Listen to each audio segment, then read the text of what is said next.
I'm really happy to discover all this culture during these days, and we are going to continue to go all around the world. So please welcome to Joyce Koh Yanfang. She's a sports psychologist at the Singapore Sport Institute, and together we will talk about cross-cultural application of sport psychology. Hello, Joyce. Hi. It's your turn. Thank you you can so go. much. Thank you. Yep. Okay, cool. Thank you so much for having me here. Really want to say thank you to the organizing team for organizing this entire conference and for inviting me. I wanted to try and start by, greeting everybody. Good morning. So, bonjour. I hope I'm pronouncing that correctly. So, as mentioned, I am presenting about cross-cultural applications of sports psychology, a lived experience. And really, the inspiration behind this presentation is because I am trained in Australia, and then I had to practice back home in Singapore. And Singapore and Australia have quite different cultures. So I thought I'll share my experience there. And I just wanted to share a little bit of a story right at the start. So my experience, I guess, with differences in culture, when I was registering for this conference, I struggled a little bit with the salutations. So I noticed in the salutations, there was Mr., Mrs., Doctor, and Professor, which I cannot use any form. I'm single. I'm not married. I'm not a Mr. I haven't obtained my doctorate, and I'm not a professor. So, which one do I use then? And then later I found out that the use of Miss as a salutation has been banned in France since 2020. So there we go, a little bit of cultural difference there. And I think it's really important to consider about cultural differences in this day and age, because with the increase, I guess, in globalization, with technology, and with sports generally, right? People move across into different cultures. They fly into different countries, whether it's for training or for work, as coaches. So being culturally competent is going to be really, really important. So I did want to, start off by kind of sharing a little bit about what culture really is. So culture in itself is difficult to define because it's very multifaceted in nature. And so, I've kind of used the APA for help there to help me with defining what culture is. It's really looking at characteristics of a group of people, and it's a collective mental programming of the human mind. What I mean by mental programming here is I'm talking about the customs, the values, the beliefs, the knowledge that's passed down from one generation to the next generation, the attitudes, and so on and so forth. So some of the early research in culture, some of the early research in culture, Hofstede, he had a huge project. He managed to survey and collect a lot of data across many, many countries. And he came up with 6 dimensions of culture. So the different dimensions are up there. So there are the power distance, which is looking at the extent to which less powerful members of the society accept that power is distributed unequally. There's individualism. So this looks a little bit more at whether the society prefers a more loose-knit social framework or a tighter-knit framework where people are slightly more interdependent. And then there's also the femininity and masculinity. This really looks more at refers to the preference and the values of a society. So a masculine society would be more of a society that is tending towards or prefer more like achievement, assertiveness, material rewards, so on and so forth. Whereas a society a culture that's considered more feminine would have probably a preference more for nurturing, caring, cooperation. And then there's uncertainty avoidance, the extent to which a member feels threatened or uncomfortable by ambiguity. I suspect this might change, given everybody has had to live through quite a little bit of uncertainty in the last 2 years. And then there's a long-term orientation, whether people want to focus more on, the future or, thinking a little bit more about the present and a little bit about the past, as well as the indulgence, whether people kind of, let themselves enjoy life and have fun, or they're kind of a little bit more restrained and there's a bit more control. So on Hofstede Insights website, they actually, if you key in the countries that you want to look at, they kind of show you the scores across all these 6 different dimensions. And I've just listed Australia, Canada, France, and Sweden there because when I checked the program, I noticed that some of our presenters are from these respective countries. Unfortunately, the website only allowed me to key in 4 countries, so I couldn't key in anymore. But if you're interested, do check out the website, and then you can kind of, read a little bit more about the different dimensions of culture there. So why is it important for us to kind of think about culture? Because really, culture shapes the way we work and play. It makes a difference in how we view ourselves as well as how we view others. And as mentioned, right, culture values, our value system, our knowledge are also a part of culture. And so basically, it affects our thoughts, our feelings, and our behaviors. There was a Chinese-born artist by the name of Yang Liu. She lived in Beijing until she was, I think, 14 years old, and then she moved to Germany. And based on her experience and her observations, she created a series of minimalist infographics to highlight or to show her observations of the 2 different cultures. So I'm just going to show you guys a few, just to illustrate how differences in culture changes the way we behave. So, sorry, the ones in the blue square are the German culture, and then the ones in the red square are her observations of the Chinese culture. So this depicts beauty standards, being tan versus being fair, and subsequently it affects behaviors. One side, Germany being more likely to prefer to go sun tanning, whereas in China, you will see very commonly umbrellas are going to be held everywhere so that they can be shielded from the sun. And then this is relating more to power distance. According to Liu, her observation is that in Germany, in terms of power distance, the person in white is more like a person of authority. Maybe it's the boss or the coach. In terms of how different they are, or how far they are from themselves, not so much. Whereas in the Chinese culture, someone of authority is seen as it's a very big person, very influential person. And so consequently, if someone in the team is maybe not so happy about certain things, maybe someone from the Chinese culture is less likely to be truthful about what they feel, especially in front of the leader. And then finally, comparing, I guess, the individualism.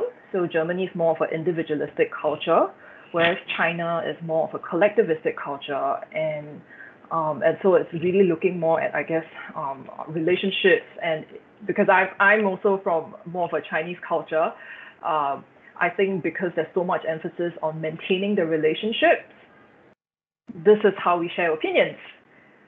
Maybe in Germany, it's more straightforward. I want to get my message across to you, whereas in China, at least in the Chinese culture back home, even in Singapore, we beat about the bush. We go all over the place before we actually deliver what we want to say, because we're really trying to soften the blow of our opinions. So we don't really want to be coming across as disagreeing with someone. But of course, beyond observations of an illustrator, there are also a lot of findings from cross-cultural research to show how culture does really affect in many different things. So for example, entrepreneurial career intentions, creativity, religion, saving behaviors, and even more recently, some researchers found that for countries with a certain score on the different dimensions, the rates of COVID cases were also very correlated. So I thought I will try to, let me go back a little bit. I thought I'll try to explain a little bit more about what the Singapore culture is like by introducing myself a little bit more. So I am a second-generation Chinese Singaporean. So Singapore gained its independence only in 1965, so we're a fairly young country. And Singapore is a migrant country. We had migrants from around the region, mostly East Asians, coming into the country to settle down when it was first founded by Raffles, so Stanford Raffles. And so like my grandparents came from Indonesia and Taiwan. So my parents would be first generation, and then so I'm second generation. We have 4 major races in Singapore. So Chinese, Malay, Indian, and the last group it's Eurasian, so it was more of the European early settlers who eventually started a family with Asian locals. And because we have 4 races, we are also multilingual. So ordering a coffee in Singapore requires you to know 4 different languages, right? So it's we kind of formed our own language. It's called Singlish. It's a mix of many different languages in Singapore.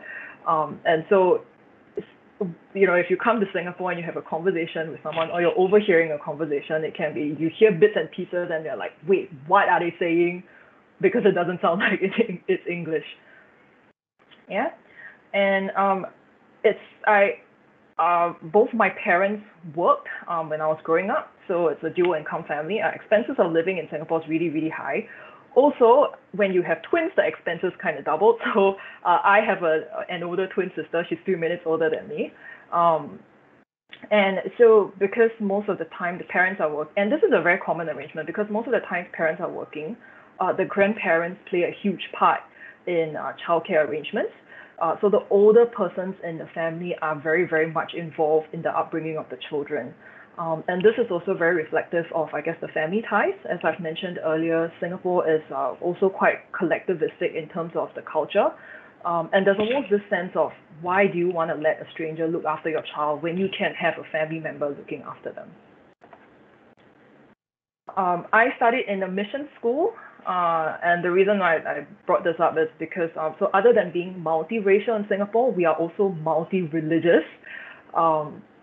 There are lots of churches, mosques, temples in Singapore, and yeah, so multi-religious, and for more than half of our holidays are dedicated to these various different multi-religious festivals.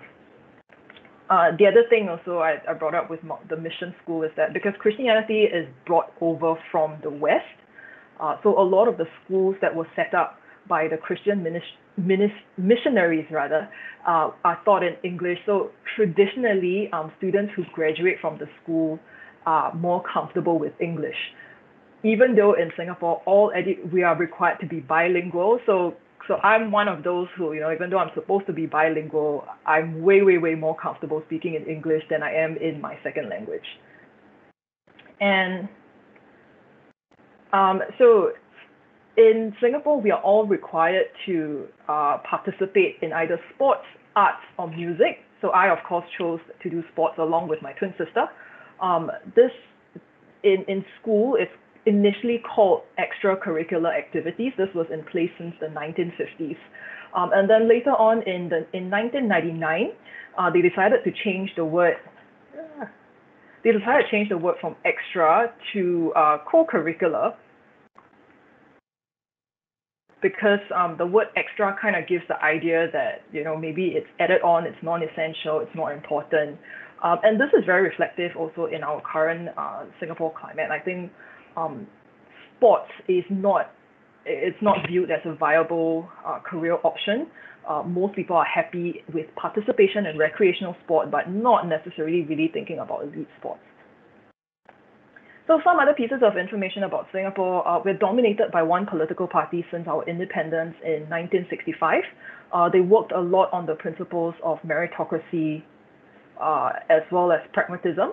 And a lot of the policies that they put in place are very rooted in Asian and Confucian values. So we are very socially conservative and economically liberal. Education there's a huge emphasis on education. Singapore doesn't have any natural resources, so our population will be our resource. So there's a very huge emphasis on education, especially on the STEM subjects. Right, so science, technology, engineering, and mathematics. A lot of the very logical, very objective kind of subjects. So that's the background. I hope that gives you an insight about how the Singapore culture is like. And so for myself, I studied in Australia for 3 years. When I moved from Singapore to Australia to study, some of the cultural differences that hit me weren't quite what I expected. So I thought I'll just share a little bit today. At the start, I struggled a little bit with more the relational aspects of things. So for example, for the interactions, the way people greet each other in Singapore, especially for the older generation, instead of saying hello, how are you, which was what was happening in Australia. In Singapore, people tend to ask, hello, have you eaten? Because food is a very huge part of the culture in Singapore. Also, in terms of, I guess, the interactions in Singapore, we don't really disagree with each other. We keep disagreements to the minimum. It's kind of like maintaining the harmony between each other. But in Australia, everybody's really direct. If they disagree with you, they disagree with you, and they're happy to discuss the disagreement. And they're also happy to agree to disagree. In Australia also, people are all really friendly, but they have a very interesting way of showing their affection. They tend to tease and be sarcastic quite a lot. If they're really formal and polite with you, that's when you kind of know the relationship's very formal. But if they have good relationships with you, a lot of teasing and sarcasm come in. And in Singapore, that's not usually what happens. So at the start, I was like, wait, hang on, do they not like me? Is that why they're so sarcastic? So I struggle a little bit with that. And finally, of course, the language. I think, just talking also about the mannerism. Pronunciation is different because of the various accents. The speed, now that I'm thinking about it, the speed of how we speak is also really different. I constantly get told that I speak too fast. And also simple things like, telling the time. In Australia, they will say, 4:45. In Singapore, we say 3:45. So it was a little bit of a mess happening in my head when I was trying to set times with clients when I was back in Australia. And also the relational reference. In Singapore, when we talk about our relatives, we will say like my brother, my sister, my mother. In Australia, when I have conversations with them, they will, say, oh, yeah, John was saying this. And I was like, wait, hang on, who is John? We've never brought up this name before. I don't know who that is. So that happens quite commonly.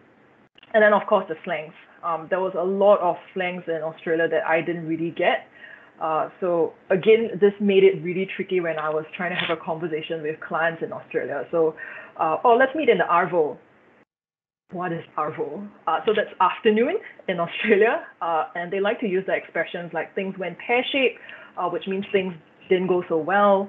And when I was trying to show empathy by saying, oh, no, it sounds like it was a difficult time, and they respond with, she'll be right.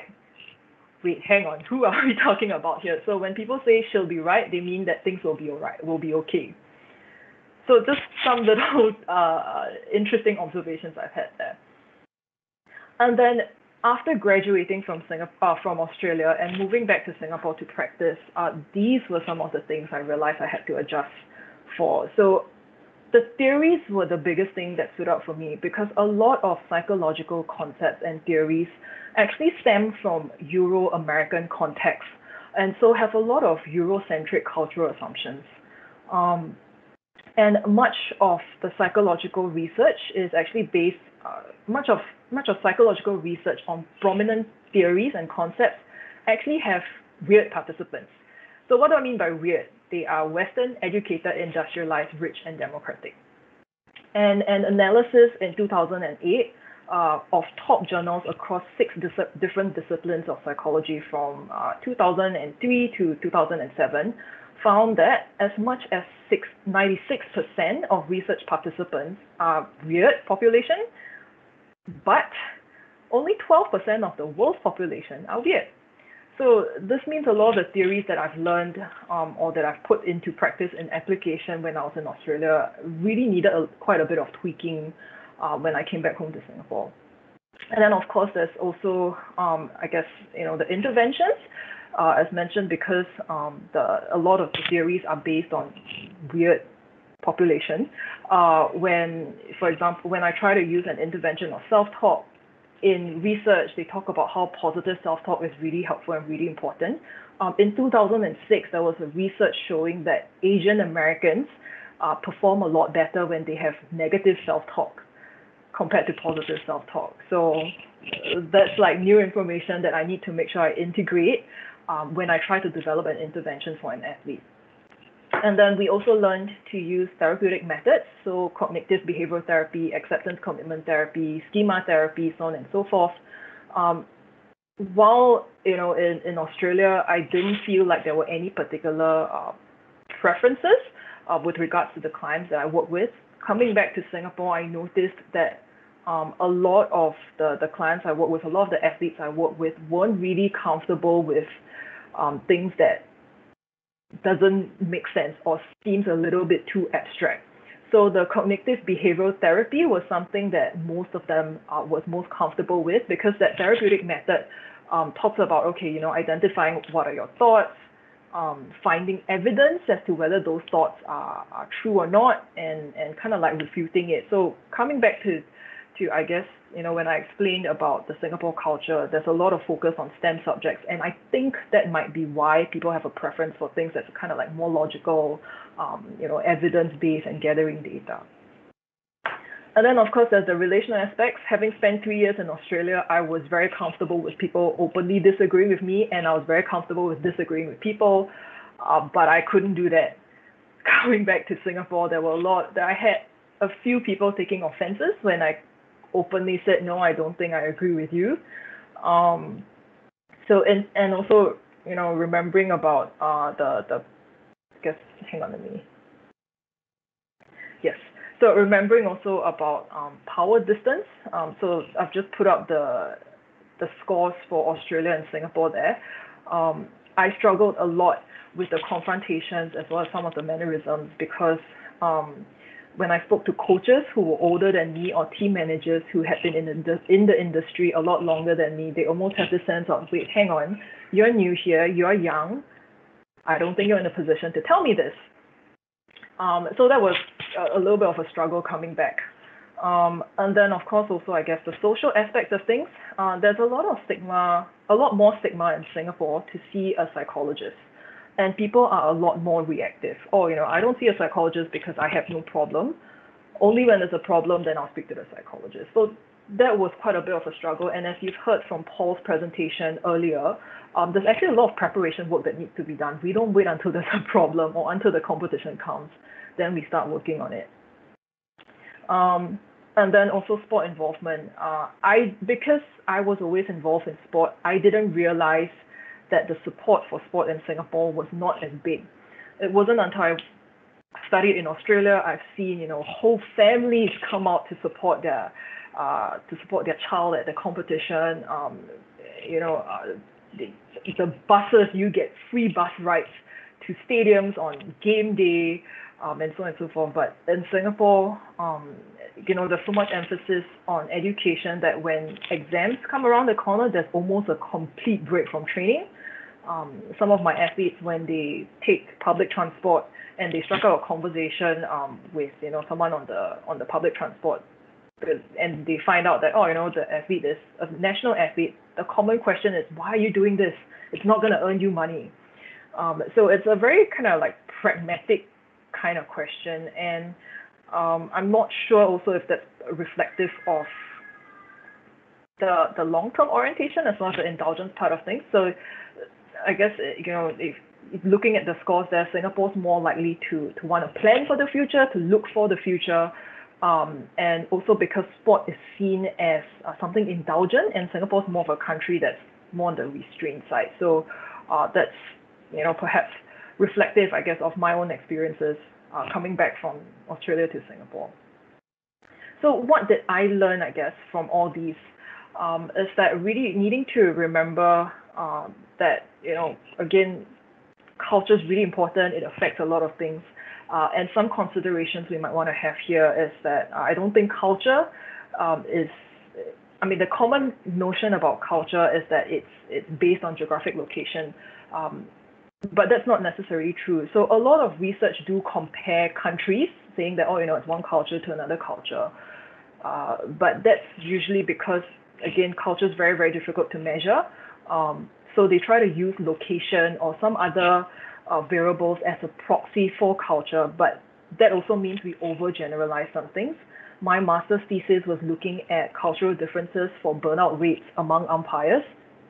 And when I tried to do a manipulation check to see whether there's indeed cultural differences, at least on the individualism scale, there were no significant differences between Singapore and Australia, but you can see clear divides between participants. So maybe it's more about looking at culture as a series of variables that can happen at the individual, the group, and societal levels. Of course, at the individual level, maybe we're thinking more of personality. But yeah, really looking at it more as a series of variables rather than saying, oh, you're from this country, you have this culture. We also want to be mindful of ethnocentrism. So that's where we use our own culture as the standard to judge and evaluate other cultures. This can be fairly common. So we do just want to be aware of that. And so when we are moving into a different culture, just having at the back of our minds that, oh, if we are comparing something, which standards are we using, right? Because we sometimes the same things could be happening, but because it looks a little bit different, the thought process behind some of the behaviors are similar to our own culture, but the behaviors, it kind of looks a little bit different, then it doesn't necessarily mean we are that different, if that makes sense. So some of the applications of this, again, want to emphasize on the importance of cultural competence. And so what I mean by cultural competence is looking at having skills and knowledge that are appropriate for a given culture. Cultural competence also means being able to recognize diversity and being willing to adapt. So whether it's adapting our thought processes or adapting our behaviors to the local culture. There is a model, a framework developed by Cross and colleagues. He proposes, or he suggests that becoming culturally competent is actually a developmental process. And so it's moving through these continuum, moving from cultural destructiveness, to cultural incapacity, blindness, pre-competence, competence, and eventually proficiency.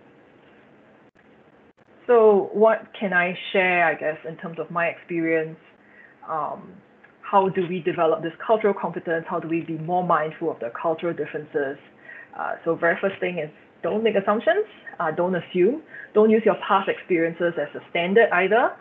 Be curious, and it's just really important to examine some of the differences that we might have in values and beliefs, and it's really important to I guess have some level of self-awareness here also, what kind of prejudices or stereotypes we might have about a particular culture, because all those can really be creating barriers for learning, for communication, and also for our own personal development. Keep an open mind. So this is really looking at our attitudes.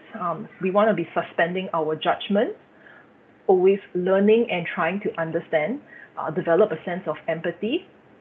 And yeah, just be curious about what other perspectives other people might have, because with diversity, with different values, seeing things from different perspectives, it generates more ideas. So that's also really helpful for us. Very importantly, it's to communicate. And when I talk about communicate, I don't mean us talking. We do want to engage in active listening. We want to be getting feedback. We want to be finding out information, gaining knowledge that can help us become more efficient and proficient at our work. The more knowledge we have about people of different culture, the more likely we're able to avoid stepping on cross-cultural toes. It also helps with us problem solving, managing people, and keeping us connected. And finally, I wrote create the culture because I think if we're looking at working towards high performance, instead of talking about just saying, okay, this is the cultural difference, I need to be more mindful of that culture. How about creating a high performance culture within the teams that we are working with, right? So the previous slide, I talked about looking at culture as a set of variables at the individual, group, or societal level. We can create our own culture at a smaller level in a particular society or a particular country, and I think that would help move the entire team forward. So with that, that's the end of my presentation. I do have some slides on the references, yeah, I'm open for questions. Thank you. Merci. Thank you so much. Thank you, Joyce. Thank you. Thank you so much I for hope I your wasn't time. speaking too fast. No, it's okay. It's okay. It's okay. It's perfect. Thank you for your time. Thank you for your expertise also. We want to travel now all around the world. Thank you so much. Thank you. And have a good evening. Thank you. Yeah, thank you. Thank you. See you.